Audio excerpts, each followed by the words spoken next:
Bienvenidos aprendices incansables a este canal, el de Alma de Hinban. Mi nombre es Elena y en este vídeo quiero ofrecer una síntesis de las ideas más importantes que nos ofrece el estudio de la mitología eslava. Persiguiendo las más antiguas tradiciones, observamos cómo se desarrollaba la vida de los que un día fueron nuestros ancestros y su cultura y tradiciones tienen mucha importancia en las prácticas o creencias que podemos realizar como paganos. Si quieres conocer algunas costumbres y de paso asombrarte con este pueblo, te animo a que te quedes a ver el vídeo. El folclore eslavo surgió con la aparición de las tribus eslavas, pero tiene unas raíces históricas más profundas.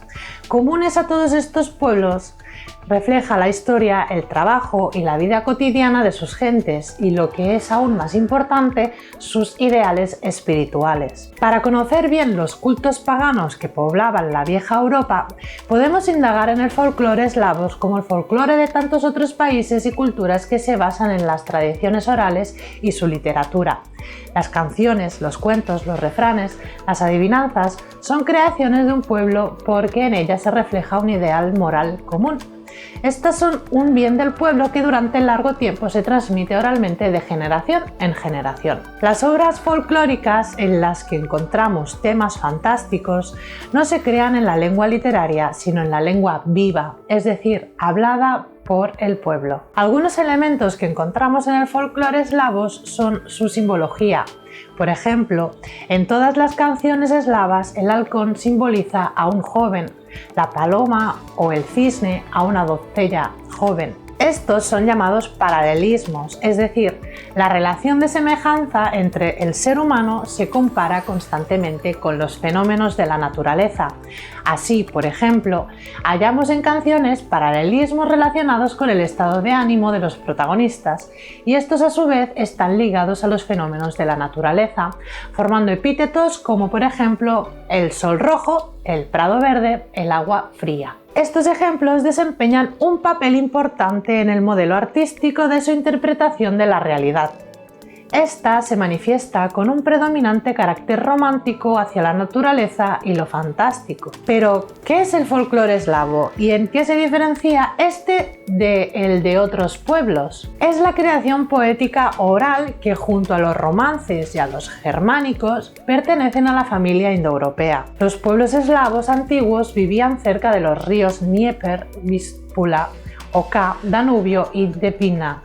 El clima determinó en gran medida su aspecto físico y su carácter. Los historiadores describen a los eslavos como hombres fuertes de un gran ánimo e incansables. Podríamos hablar de la división de los tres grupos de este pueblo: el oriental, en el que se destacan los rusos, ucranianos y bielorrusos; el occidental, polacos, checos y eslovacos; y el meridional, búlgaros, macedonios, serbios, croatas y eslovenos. Y de estas divisiones determinar los componentes de cada una de estas ramas que comparten una serie de rasgos.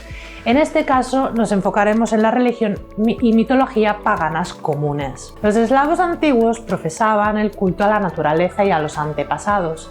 Antiguamente el hombre vivía en unión estrecha con la naturaleza, cuyas fuerzas trataba de encontrar explicación. Existía en sus conciencias la existencia de las fuerzas opuestas de la luz y la oscuridad.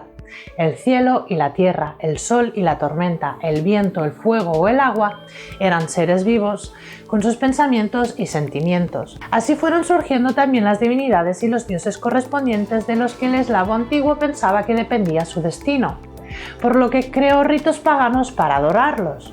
Por lo tanto, en la antigüedad, los pueblos eslavos profesaban una misma religión pagana, que suponía la divinización de las fuerzas de la naturaleza y el politeísmo. Así, por ejemplo, Svarog era el dios principal, el dios del sol y el encargado de dar a luz a Jarilo, que se asociaba con la luz primaveral, la fuerza de la juventud y la pasión. En los rituales bielorrusos, Jarilo aparece como un joven apuesto con una corona de flores en la cabeza, montando un caballo blanco. En su honor se realiza la primera siembra y durante este tiempo en el pueblo se elige a la joven más bella.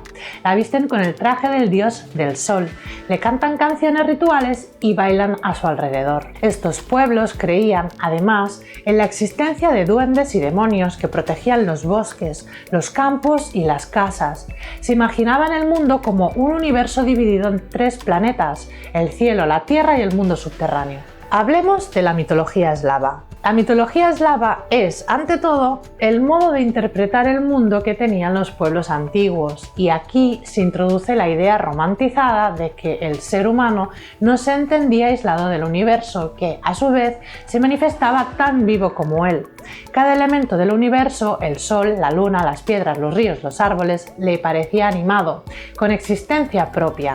Esto se refleja en su cultura, en unos rituales, canciones y poesías, y en una misma simbología: la madre tierra, la madre nodriza y los héroes épicos. Cuando los pueblos eslavos aceptaron la religión ortodoxa, la Iglesia cristiana comenzó a eliminar las concepciones mitológicas populares.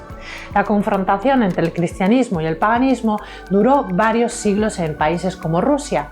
La victoria sobre el paganismo en el aspecto ideológico no tuvo un rápido reflejo en la vida cotidiana, y los vestigios paganos siguieron existiendo en la cultura popular de esa forma.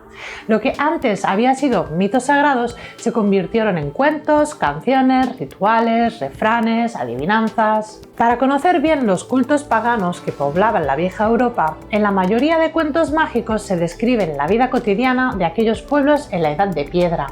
De ese periodo se narra la iniciación a la caza. El protagonista aprende el lenguaje de los animales del bosque con la ayuda del Lesi, divinidad de la mitología inferior, relegado a espíritu de la naturaleza, en este caso del bosque, cuyo epíteto corresponde a el de guardabosques o el zar del bosque. En otros cuentos mágicos aparece Baba Yaga, bruja bondadosa o malvada dependiendo del cuento. Cuando realiza buenas acciones es una anciana sabia, la dueña del bosque, que ayuda al personaje principal a superar los obstáculos que se le presentan.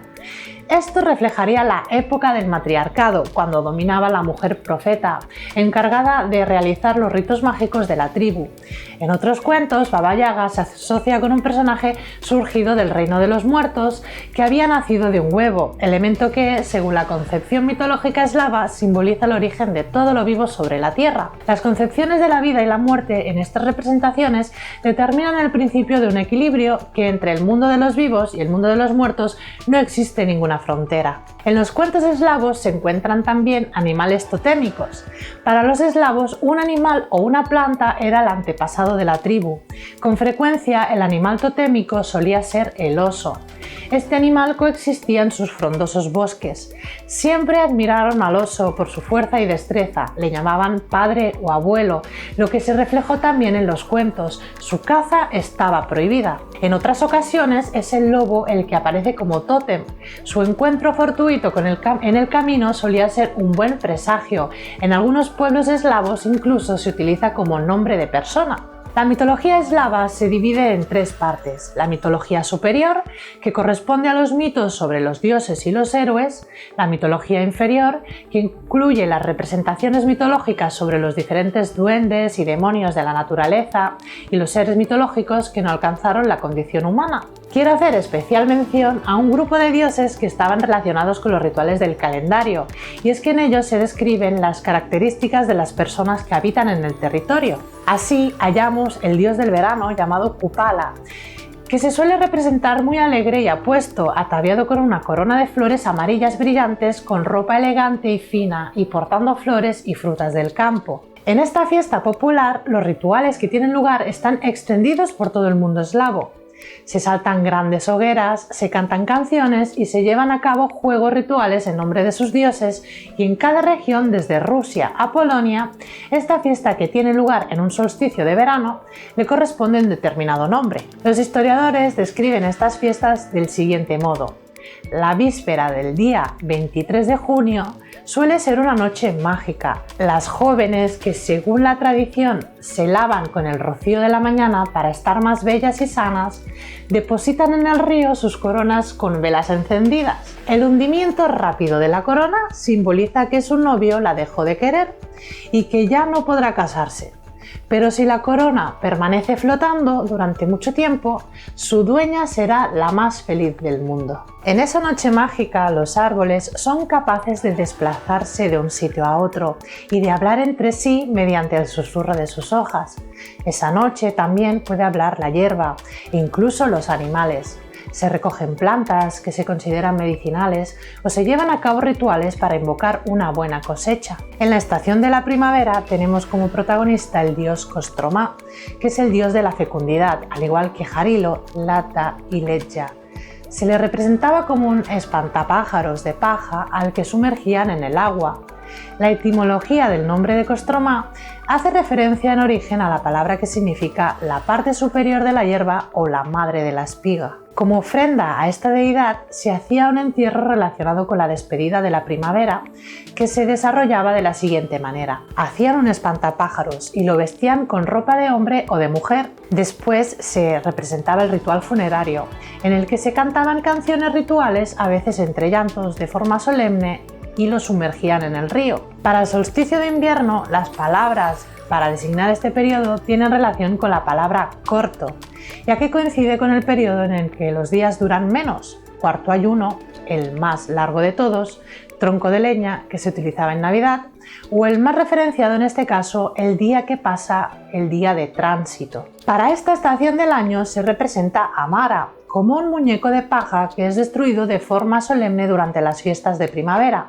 Pero también existe la opinión de que Mara simboliza el invierno, la muerte de la naturaleza y su quema ritual. Su etimología está relacionada con la raíz de muerte, por eso desde el principio Mara simbolizó la muerte. Otras fuentes asocian la palabra Mara como el destructor, en la mitología budista como personificación del horror de la pesadilla. Ese espíritu maligno es conocido también como Nightmare. La diosa Sol también es reverenciada en este panteón, no tanto como una deidad masculina de fuerza y vigor, sino que aparece representada como una bella joven, una princesa, una madre o una viuda. Esta diosa suele aparecer pintada con colores tan relucientes que es fácil reconocerla y distinguirla entre las demás imágenes femeninas mitológicas. Estos rituales del calendario, basado en el cambio de las estaciones y en el orden en que se llevan a cabo las tareas del campo, da forma al calendario agrícola. Profundizando en la poesía ritual, este género oral acompañaba a los ritos y a las ceremonias, que eran acciones que, según los eslavos antiguos, influyen en las fuerzas de la naturaleza, proporcionando buenas cosechas, buena caza y buena salud. Cada uno de los ciclos describe los periodos, el trayecto que recorre el sol, las ceremonias y el lugar donde se llevan a cabo, las deidades tutelares, los rituales y su liturgia, las ofrendas para expulsar a los espíritus para que no dañasen las cosechas, la recolección de plantas medicinales y elaboración de coronas para la adivinación, la purificación del fuego, encantamientos con plantas, el trenzado de coronas de espigas y bailes ceremoniales, rituales de paso y un largo sinfín de prácticas en torno a los familiares del grupo social. Para terminar, existe otro tipo de género folclórico muy antiguo que quiero mencionar, que es la adivinanza. La adivinanza consiste en una breve descripción alegórica de un objeto o un fenómeno que es preciso acertar. Esta describe la actitud de la gente hacia la naturaleza y es transmitida de generación en generación. La adivinanza es la pregunta osada de una mente astuta y despierta por las fuerzas mágicas y los fenómenos de la naturaleza. De este modo encontramos similitudes en las inspiraciones germánicas del escritor J.R. Tolkien en sus obras El Señor de los Anillos, cuando hace referencia a este género folclórico en la escena que aparece el joven hobbit Bilbo Bolsón junto con Gollum. Y ahora os diré por qué. ¿Sabéis en la escena en la que Bilbo se adentra en las profundidades de las cuevas de los trolls y, persiguiendo el anillo de poder, entabla una batalla de acertijos con Gollum? ¿Sabéis a qué hace referencia este fragmento?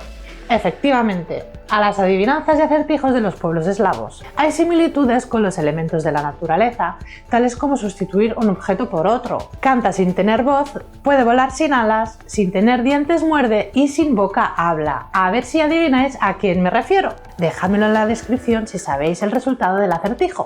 Estos acertijos sostienen las alegorías que empleaba el autor en sus obras que os he mencionado, de clara influencia nórdico-germánica. Espero que os haya gustado esta introducción a la mitología eslava. Seguiremos indagando en ella. Hasta el próximo vídeo. ¡Adiós!